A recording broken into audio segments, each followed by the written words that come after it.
হর হর মহাদেব, হর হর মহাদেব, হর হর মহাদেব। বন্ধুরা, তো এখনই কেন হর হর মহাদেব বললাম সেটাই বুঝতে পারবে। থাম্বনেল দেখে নিশ্চয়ই বুঝতে পারছো যে আমি কিসের ভিডিও দিচ্ছি। হ্যাঁ, এটা হচ্ছে প্রয়াগরাজের ভিডিও শেয়ার করছি তোমাদের সঙ্গে। কুম্ভ মেলায় গিয়েছিলাম, এটা হচ্ছে আমাদের যাওয়ার সময়কার ভিডিও। অনেকেই অনেক ভয় দেখায়, করে যে অনেক রাস্তা হাঁটতে হয়, অনেক ভিড় আছে, অনেক কিছু আছে। যাই হোক, সেটা মৌন অমাবস্যাতে ছিল, কিন্তু আমি একটাই সাজেশন দেবো, তোমরা নিশ্চিন্তে যাও, খুব ভালো। আর আমরা গাড়ি ভাড়া করে গিয়েছিলাম। তো এটা হচ্ছে আমাদের একটা হোটেলে খাওয়ার ছবি ছিল, তো ওখানে আমরা দুপুরের খাবারটা খেয়েছি। তারপরে কিন্তু রাত 1টার সময় পৌঁছেছিলাম। ভোর 3:30 থেকে আমরা হাঁটতে শুরু করেছি। 5টা বাজতে বাজতে আমরা কিন্তু পৌঁছে গেছি, 5টা সোয়া 5টার মধ্যে। তো দেখো, এই যে আমরা কিন্তু এটা হাঁটতে শুরু করেছিলাম। তো আমরা বেশি না 4 কিলোমিটার হেঁটেছি। এটা হচ্ছে তোমার শিবলিঙ্গ গেট, সেখানে চলে এসেছি। এখান থেকে আমরা ওই পারের যাব, ওই পারের ঘাটে। সেই ঘাটে গিয়ে কিন্তু আমরা স্নান করব। আর আমরা যেটা করেছি যে ভোরেই স্নান করব।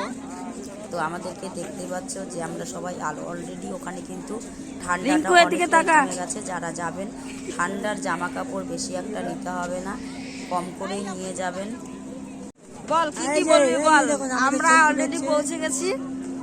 বল, আমরা অলরেডি পৌঁছে গেছি মহাকুম্ভের একদম এই যে ঘাটের পাশে। এদিক দিয়ে উঠান না, এখন ঘাট এদিকে উঠান, এদিকে উঠান। এই দিক থেকে আবার এই দেখো বলো, টাটা দিচ্ছিল, এই দে টাটা দিচ্ছিলি কেন দিবি না রে?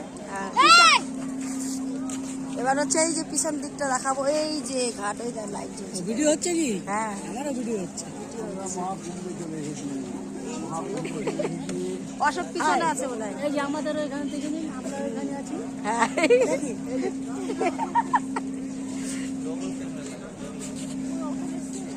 আমরা সেই যে ব্রিজগুলো বানিয়েছে, সেই ব্রিজগুলো দেখো পার হচ্ছিলাম। তো লোক কতটা ভিড় তোমরা দেখে মোটামুটি বুঝতে পারছো।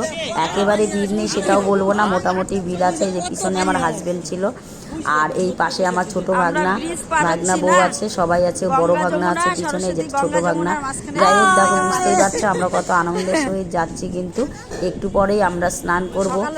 আর স্নানের ভিডিওটা তোমাদের করতে পারিনি, কারণ অন্ধকার বুঝতেই পারছো। আর স্নানের জায়গাটা একটু ভিড় ছিল। আর এই দেখো, তোমাদেরকে ঘুরিয়ে দেখাচ্ছি যে চারিদিকটা ওই যে লাইট শুধু। আর সেইগুলো আমরা প্রায় কাছে ঘাটের কাছে চলে এসেছিলাম, সেটাই দেখাচ্ছি যে একটু পরেই ঘাট। আর ওখানে অলরেডি আমরা দূর থেকে দেখতে পাচ্ছিলাম যে সবাই কিন্তু স্নান করছে অলরেডি। তো যাই হোক, আমরা ওখানে গিয়ে স্নান করব। স্নান করে তোমাদের সাথে কিন্তু আবার দেখা হবে। এর জন্য পুরোটা একটু ঘুরিয়ে দেখিয়ে নিলাম। দেখো, স্নানটা দেখাতে পারিনি। স্নান সেরে আমি হচ্ছে একটু গঙ্গা মায়ের পুজো করে নিলাম। এখানে প্রদীপ সব কিছুই পাওয়া যায়, তো সেইগুলো দিয়েই বুঝতেই পারছো ঘাটে কতটা ভিড়। আমার ভাগ্নিকে বলেছিলাম, ভাগ্নি একটু ভিডিওটা করে দিয়েছে, তো আমি সেই ফাঁকে একটু গঙ্গা পুজোটাকে করে নিয়েছি। আর ওখানে একটু প্রদীপ জ্বালিয়েছিলাম। এই হচ্ছে আমাদের ভাগ্নি জামাই, তো ও বলল যে আমি একটু পুজো দিই গঙ্গা মাকে। যাই হোক, আমরা দুজনে মিলে পুজো করলাম। ভাগ্নি ছিল সঙ্গে, আগেই স্নান করেছি, তখন অন্ধকার দেখে ভিডিও করা হয়নি। তো যাই হোক, এরপরে কিন্তু আমরা একটু ঘোরাঘুরি করলাম। আর বীজটা তো তোমরা দেখতেই পাচ্ছ যে একেবারে যে ফাঁকা সেটা কিন্তু নেই। এইটুকু ভিড় হবে না, এইটুকু না হলে লোক কোথায়, কারণ লাখ লাখ কোটি মানুষের যেখানে সঙ্গম, সেখানে তো একটু ভিড় হবেই। যাই হোক, তো তার মধ্যেই দেখো আমি আবার এই যে বাইরের দিকটায়, সেখানে আমরা চেঞ্জ করে সব একদম ফ্রেশ হয়ে গেছি। আর চারিদিকটা একটু তোমাদেরকে দেখাচ্ছিলাম। দেখো কীরকম, এই যে আমাদের সবাই সঙ্গে আছে, ভাগনা বউটু সবাই ছিল। আর এই যে সাধুরা ছিল। আর এই যে একটা ভিডিও এখানে আমরা করেছি। তো এখানে দেখো, এই যে সাধুদের এক একটা আখড়া ওনারা বসে আছে। আর উপরে এখন 9টা থেকে 10টা বাজে, উপরে একটা দেখো, একটু খেয়াল করো, একটা হেলিকপ্টার যাচ্ছে। মানে প্রতিদিনই নাকি হেলিকপ্টারে ফুল ছোড়ে ওই গঙ্গাতে। তো সেটাই আমি ভিডিও করার চেষ্টা করছিলাম, যে হেলিকপ্টারটা যাচ্ছে অনেক দূর থেকে, তাই ভালো পরিষ্কার দেখা যাচ্ছিল না। তো তারপরে আর রোদের কিন্তু আস্তে আস্তে প্রচণ্ড তাপ।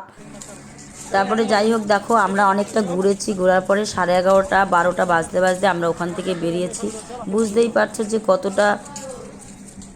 এরপর দেখো 11টা 11:30টার দিকে আমরা যে বেরিয়ে এসেছি, তখন কিন্তু রোদের প্রচণ্ড তাপ ছিল। মানে তোমরা দেখে আমাদেরকে বুঝতে পারবে প্রচণ্ড রোদের তাপ। তখন আমরা ওখান থেকে চলে এসেছি। আমরা কিন্তু কোথাও ঘুরিনি, কারণ হচ্ছে গিয়ে মানে কি বলবো যে আমাদের হাতে টাইম নেই, দুটো মেয়ের পরীক্ষা, ছোটো মেয়ের মাধ্যমিক, মেজো মেয়ের হায়ার সেকেন্ডারি। তবুও আমি যে গিয়েছিলাম, যাই হোক হয়তো ভোলেনাথ ভোলা বাবা আমাকে ডেকেছিল, যার জন্যই ওখানে যাওয়া হয়েছিল। তিনি না চাইলে কিছু করা যায় না। তো এইটা দেখো, এই জায়গাটা হচ্ছে বেনারস থেকে যখন আমাদের গাড়ি যাচ্ছিল বিকেলে, দেখতে খুব ভালো লাগছিল, তাই ভাবলাম একটু ভিডিও করে নিই, সেটাই ভিডিও করছিলাম। এরপর আমরা বাবা কাশীতে বিশ্বনাথের মন্দির দর্শনের জন্য গেছিলাম।